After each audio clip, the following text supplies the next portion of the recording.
All right. Well, look, we've been streaming now for like an hour. We haven't made any YouTube videos.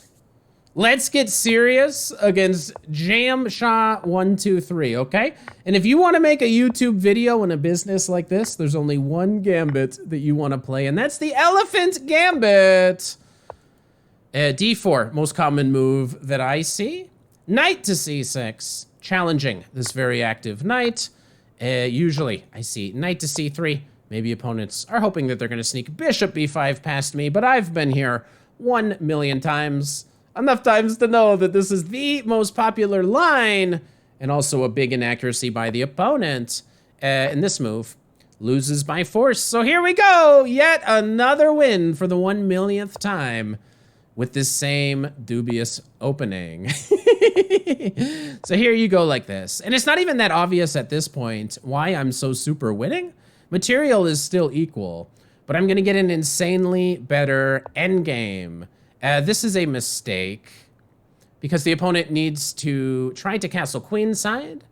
And they're gonna realize this, I think, on the next turn or two here. But I go here to try to win this bishop, and if you take, I go here.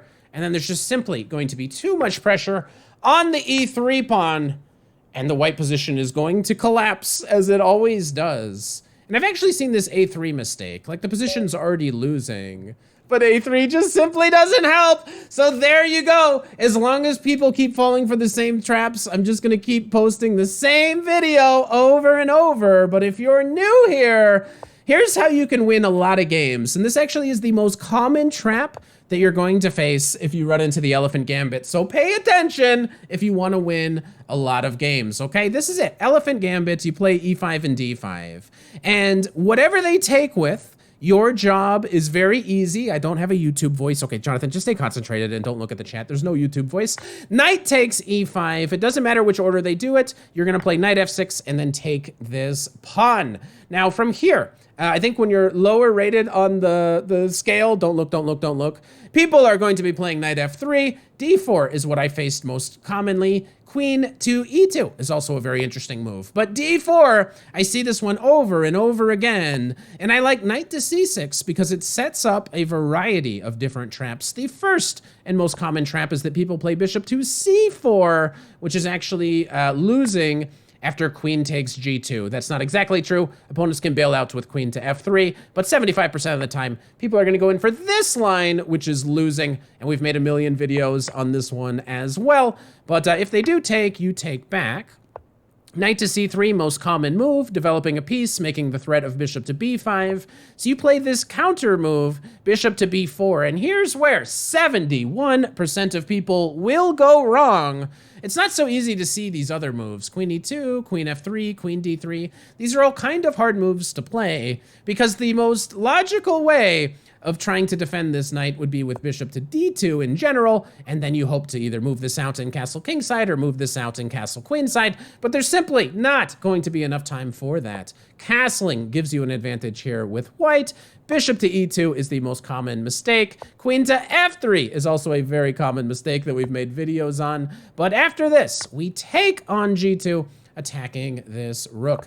People might think that they're going to be able to survive this here with bishop to F3, which defends the rook and forces us to move our queen away. But we can check and then play queen to H3. You can actually do this in whatever move order you would like. And now normally you see opponents play queen to E2 here instead of A3. A3 is just an inferior way of continuing this line because we get to do exactly what we did in the game. If queen E2, the way that this usually works is the very powerful move is bishop to G4. And you might be noticing, material, it's totally equal. Opponent is about to get castled on the queen side, but the computer's saying that it is -4. That is because after this recapture, you take back with this knight, E3 falls apart. And when E3 falls apart, you're taking this with the rook. There's going to be even more pressure on this knight. For example, if they get castled, you're going to take this with a knight.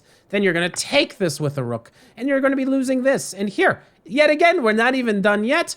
Most people are playing here. This is inaccurate. You should be going here, which at least threatens to win this B pawn. But whatever you do, we are going to be getting a position like this, where the king is massively exposed, and you should have a very winning position with black. And we've had this many, many, many times. Now, what my opponent did in this game was a little bit more inaccurate. After we got here, they played a3, and I've had this one before, so I wasn't even concerned. I knew to do exactly the same thing. And now, if you take this, we take back. Opponent here did decide to resign. And I think there's a lot of checkmates around the corner, which is why the computer says you should just give up the queen for the knight. It's like really that bad.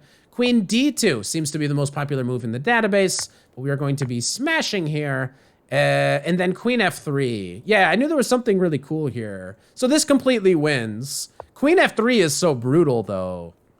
Queen f3 setting up the idea of taking here, not letting the king castle either way. Also, you're attacking this rook, and it's all gonna fall apart. I imagine a human would go here, but this is going to lose the queen, and then you're going to be able to bring your last piece in and win the game. Yes, I am analyzing right now, and yes, you should be subscribing if you're watching on YouTube. I'll see you guys for the next video.